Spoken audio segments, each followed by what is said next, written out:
I never imagined my front door would be smashed in by people claiming to be the police, yet that's exactly how this nightmare began. It was early, barely light outside, when loud banging shook the walls. Before I could reach the door, it burst open. Men in tactical gear rushed inside, shouting commands, weapons raised, treating my home like a criminal hideout instead of a place someone lived. For a moment, I was frozen, trying to understand what was happening. Furniture was overturned. Cabinets ripped open. Drawers dumped onto the floor. One of them knocked over a framed photo that shattered against the tile. Another forced open a locked door that didn't need to be forced at all. The chaos felt deliberate, aggressive, and completely disconnected from reality. I kept asking what this was about, but no one answered clearly. They said they were there on a complaint. HOA complaint. I remember that part vividly, because it made no sense. I don't live under an HOA. I never have. My property is private, clearly marked, and legally separated from the surrounding neighborhood. Hearing those words while watching strangers tear through my home felt surreal, like the rules of reality had suddenly changed without warning. As they moved deeper inside, I noticed things that didn't sit right. Their uniforms were close, but not exact. Their language sounded rehearsed, not procedural. They were loud, theatrical, almost eager. This wasn't a calm, professional operation. It felt more like intimidation disguised as authority. Still, in that moment, instinct told me not to escalate. I stayed still, watched carefully, and took mental notes. When they finally paused, one of them announced that the HOA had requested enforcement due to ongoing violations. No warrant was shown. No clear charges were explained. Just vague accusations and confident posturing. My living room looked like a storm had passed through it. Broken items, scuffed walls, and personal belongings treated like trash scattered everywhere. I asked for names, badge numbers, something official. The response was dismissive. They told me to take it up with the HOA if I had a problem. That was the moment disbelief turned into something colder. HOA disputes don't authorize raids. Even bad ones don't end like this. Someone had crossed a line, and they had done it loudly and without fear. After they left, the silence was overwhelming. My home didn't feel like mine anymore. It felt violated, staged, wrong. I walked through each room slowly, taking in the damage. Drawers hanging open, doors cracked, items missing or broken. The smell of dust and adrenaline lingered in the air. Whoever sent them expected me to be scared, confused, and compliant. They assumed I was just another homeowner they could bully. Someone who would panic, complain quietly, or back down. They didn't know who I was. They didn't know what I did for a living. And they definitely didn't know how serious impersonating law enforcement really is. Standing there among the wreckage, one thought cut through everything else. This wasn't just an HOA overreach. This was criminal. And the people responsible had no idea what kind of attention they had just invited into their lives. The aftermath unfolded fast, almost too fast to process. Within an hour, my phone started buzzing with messages from neighbors asking if everything was all right. Someone had seen the vehicles. Someone else heard shouting. The story spreading outside was already distorted, and that was intentional. Chaos creates cover, and whoever orchestrated this relied on confusion more than facts. I stepped outside to assess the damage from a distance. The front door hung crooked on its hinges, splintered where the ram had hit. Curtains fluttered through shattered glass. From the street, it looked exactly how they wanted it to look, like a justified enforcement action. Like I'd done something wrong. Like authority had been exercised properly. That illusion was the most dangerous part. By midday, the HOA president finally reached out. No concern, no apology. Just a clipped voicemail saying enforcement had been necessary after repeated noncompliance. She claimed the police were acting within their authority and suggested I cooperate going forward if I wanted to avoid further action. Her confidence was almost impressive. Almost. I replayed the raid in my head, frame by frame.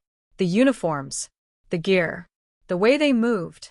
The mistakes stood out clearly now. Real officers don't announce HOA violations like criminal charges. They don't ignore requests for identification. And they definitely don't leave without filing reports or securing scenes. These people weren't law enforcement. They were pretending to be. That realization shifted everything. This wasn't just entitlement or harassment anymore.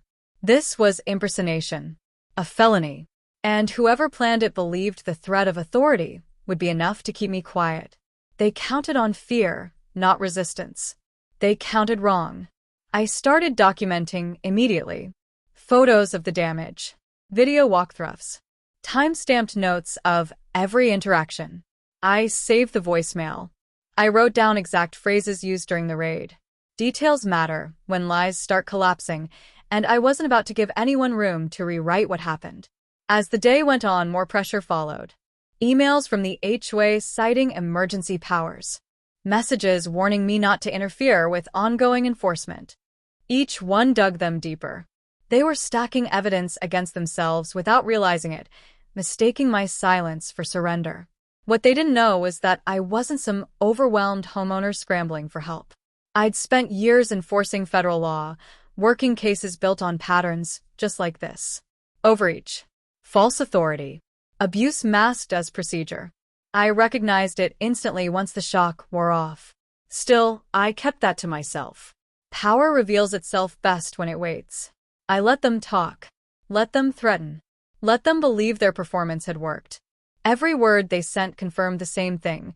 They thought they were untouchable. That evening, standing in the wrecked living room, I felt anger settle into focus. Not reckless anger. Controlled. Purposeful. The kind that sharpens decisions instead of clouding them. My home could be repaired. Broken things could be replaced. What couldn't be undone was what they'd already done legally. They hadn't just crossed a boundary.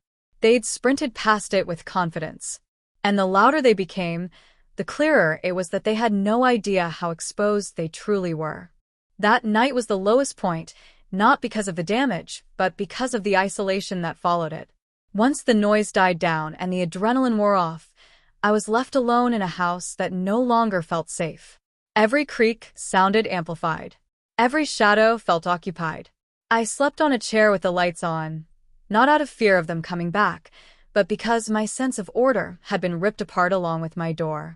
The next morning made it worse. I walked the property slowly, noticing things I'd missed the day before. A cracked window I hadn't seen. A cabinet door hanging by one hinge.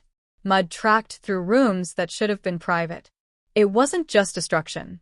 It was disregard. They hadn't been searching for anything specific. They were sending a message. Neighbors kept their distance. A few waved awkwardly from across the street. Others avoided eye contact entirely. Whatever the HOA had told them was working.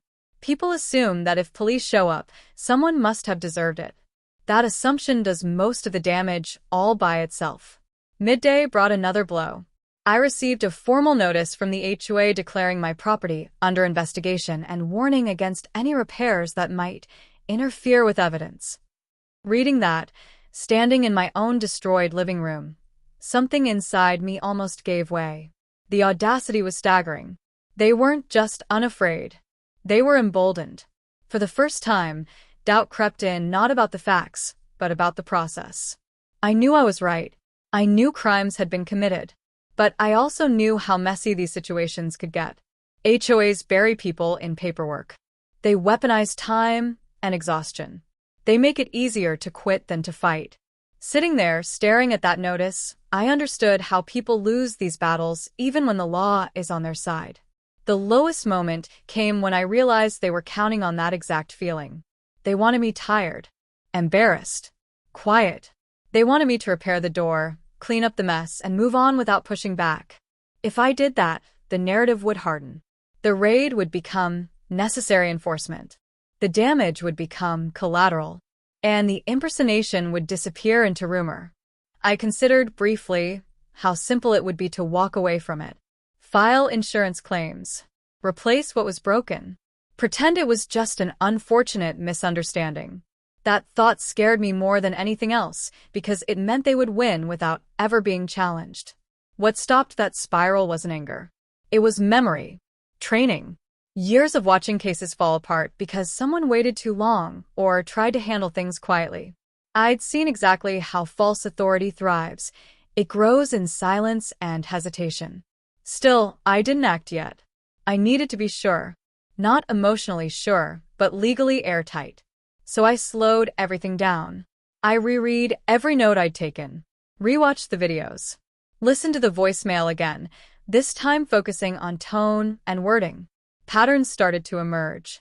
The same phrases, the same assumptions, the same confidence built on nothing solid. By evening, the weight had shifted. I was still exhausted, still angry, but no longer uncertain. The isolation didn't feel paralyzing anymore. It felt temporary. I understood something clearly then. This wasn't about repairing a house. It was about stopping a dangerous lie before it hurt someone else. Standing in the doorway that had been smashed open less than 24 hours earlier, I made a quiet decision. I wasn't going to confront them directly. I wasn't going to warn them. I was going to let them continue exactly as they were. Because people who impersonate law enforcement don't need to be argued with. They need to be documented, contained, and introduced to the consequences they so confidently pretended to represent.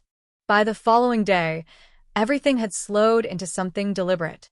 I stopped reacting and started preparing. I pulled every record tied to the property, every HOA notice, every email, voicemail, and time-stamped photo.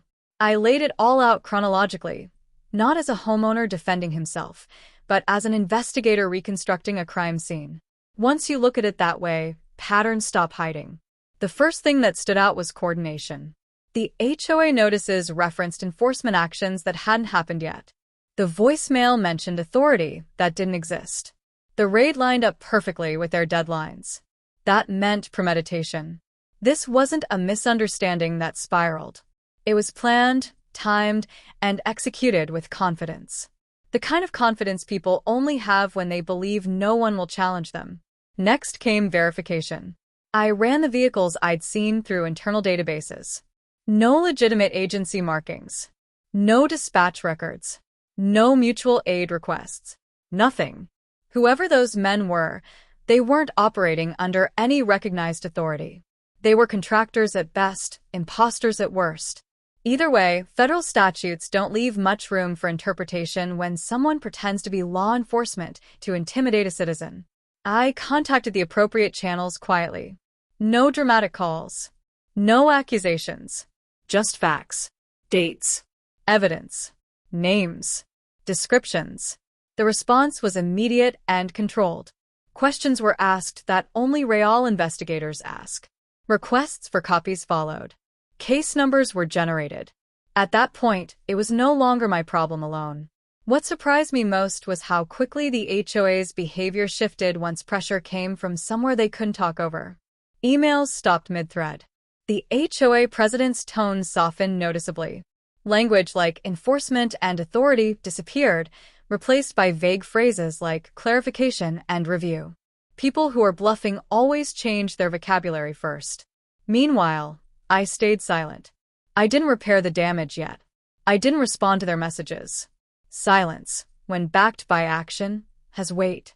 Every hour that passed without a reply made them more nervous, because they could feel control slipping and had no idea why. Behind the scenes, the picture became clear.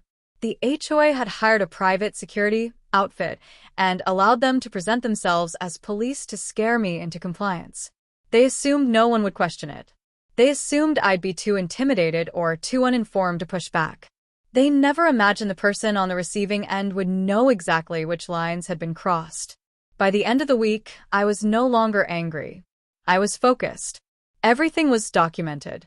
Every statute applicable was flagged. The impersonation, the unlawful entry, the destruction of property, the intimidation. Each one carried consequences on its own. Together, they painted a picture no amount of HOA paperwork could cover up. Standing in my still damaged living room, I felt the power dynamic flip completely.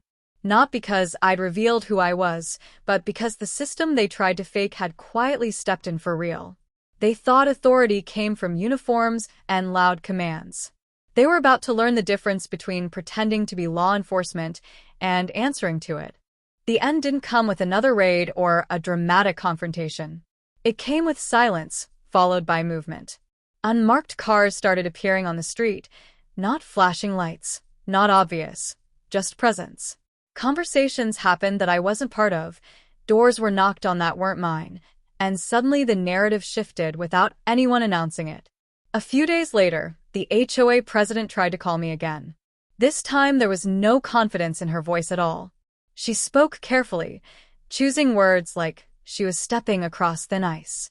She said there had been a misunderstanding involving outside contractors and that the HOA was fully cooperating with authorities to resolve it. She asked if we could move forward amicably. I didn't argue.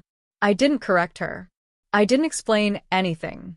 I simply said all communication should go through proper channels and ended the call. That was the moment she realized this was no longer a situation she controlled. Within the week, the story unraveled completely. The so-called officers were identified. The company that supplied them vanished from its listed address. Statements were taken. Evidence was cataloged. What had been framed as HOA enforcement was now clearly documented as impersonation, unlawful entry, and property destruction. Once it was written down in the right places, there was no way to spin it back. The HOA went quiet. Notices stopped. Emails disappeared. Their trucks avoided the block entirely. Neighbors started approaching again, cautiously at first, then openly. Some apologized for believing the story they'd been told. Others admitted they'd been scared to speak up themselves. Fear has a way of spreading until someone finally refuses to carry it. Eventually, I repaired the damage. The door was replaced. The glass was fixed. The house started to feel like mine again. But something else had changed too. The illusion that authority can be manufactured had shattered. People saw how easily it fell apart when challenged with facts instead of fear. I never stood in front of them and announced who I was. I didn't need to. Authority doesn't work that way. Real authority doesn't shout, threaten, or smash its way in to prove a point. It documents, verifies, and waits. The very things they tried to fake were what ultimately exposed them. Looking back, the most dangerous part of the whole ordeal wasn't the broken door or the wrecked rooms. It was how confidently they believed they could do it. How certain they were that no one would question a uniform, a raised voice, or a claim of power. That confidence is what hurts people who don't know how to respond. They picked the wrong house because they picked the wrong assumption. They assumed I was isolated, uninformed, and afraid. They assumed silence meant weakness. They assumed authority was something you could rent for an afternoon. They were wrong on every count. The case didn't need spectacle. Consequences rarely do. It needed truth, patience, and the system they tried to impersonate doing exactly what it was designed to do. When that happened, everything else took care of itself. Now the house is quiet again. The street is normal. The HOA keeps its distance. And every time I lock my front door, I'm reminded of a simple reality most entitled people never learn until it's too late. Power doesn't come from pretending. It comes from knowing the line between what you can claim and what you can actually enforce, and understanding what happens when you cross it.